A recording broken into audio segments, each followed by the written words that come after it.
नमस्कार दोस्तों, भव्य steno classes channel में आपका स्वागत है। दोस्तों, आज हम लॉकडाउन में छूट शीर्षक से एक डिक्टेशन लिखेंगे जिसकी गति 80 शब्द प्रति मिनट रहेगी, जो अभी 5 सेकंड में शुरू होगी।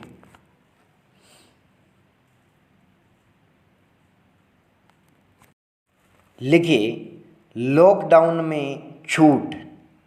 कोरोना संक्रमण और देश भर में जारी लॉकडाउन से निपटने को लेकर राज्यों के मुख्यमंत्रियों का प्रधानमंत्री नरेंद्र मोदी से जो संवाद हुआ, उससे एक बात तो साफ हो गई है कि अर्थव्यवस्था पर पड़ रहा दबाव लंबे समय तक लॉकडाउन जारी रखने की अनुमति नहीं देता। साथ ही यह भी कि 3 मई को खत्म होने जा रहे लॉकडाउन 2 के बाद लॉकडाउन 3 के स्वरूप पर भविष्य की रणनीति और फैसले भी राज्यों के आकलन पर ही निर्भर रहने वाले हैं। अब तक के लॉकडाउन में केंद्र की भूमिका ही अधिक थी और स्वाभाविक रूप से राज्यों को ये शिकायत भी थी कि उन्हें स्थानीय परिस्थितियों के अनुरूप फैसले नहीं लेने दिए जा रहे। यह अच्छा है कि पीएम ने अब राज्यों को ही लॉकडाउन के भविष्य के बारे में संक्रमण की गहनता को देखते हुए कार्य योजना बनाने को कहा है। संक्रमण को लेकर छांटे गए 3 जोन में सबसे ज़्यादा प्रभावित होने वाले इलाके यानी रेड जोन में लॉकडाउन 3 सख्ती से जारी रहने वाला है। यानी रेड जोन के इलाके पहले की तरह ही सील रहेंगे। संक्रमण के कम प्रभाव वाले ऑरेंज जोन में लॉकडाउन में रियायत देने और संक्रमण मुक्त ग्रीन जोन को लॉकडाउन से पूरी तरह मुक्त करने की चर्चा है। लंबे लॉकडाउन से उपजे हालात के बीच व्यापक राहत उपायों की दरकार है। इस बात से इनकार नहीं किया जा सकता। लेकिन यह जरूर देखना होगा कि जहां रियायत दी जानी है उस इलाकों में संक्रमण न फैलने की पुख्ता व्यवस्था कर ली गई हो।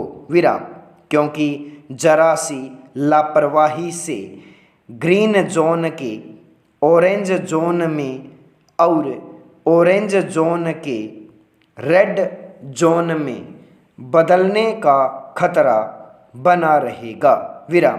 खास तौर से ऐसे वक्त में जब देश में कोरोना संक्रमण जांच की रफ्तार अभी ज़रूरत के मुताबिक नहीं है। अभी रेड जोन में वही इलाके हैं जहां संदिग्धों के सामने आने पर जांच का काम अपेक्षाकृत तेजी से हुआ।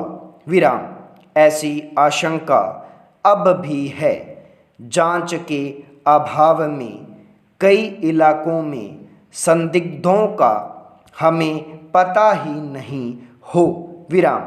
यह भी सही है कि इस महामारी से निपटने के लिए जन जागरूकता सबसे ज़्यादा ज़रूरी है, क्योंकि एक जने की लापरवाही से सैकड़ों को इस जानलेवा वायरस से संक्रमित कर सकती है।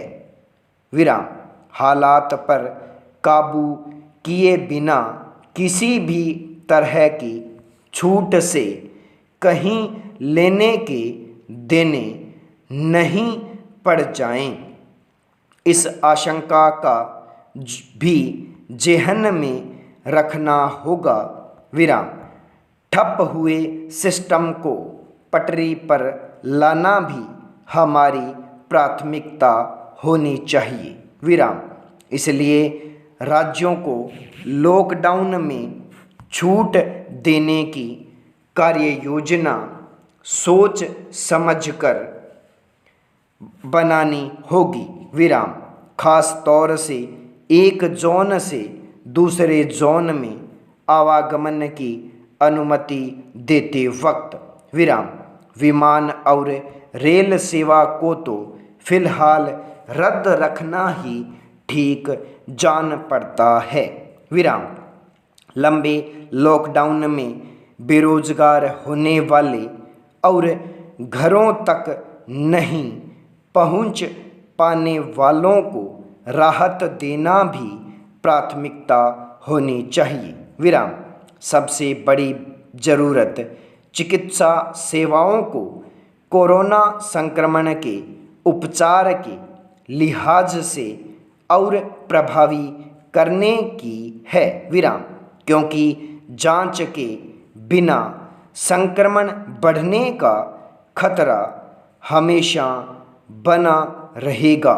संपूर्ण विराम।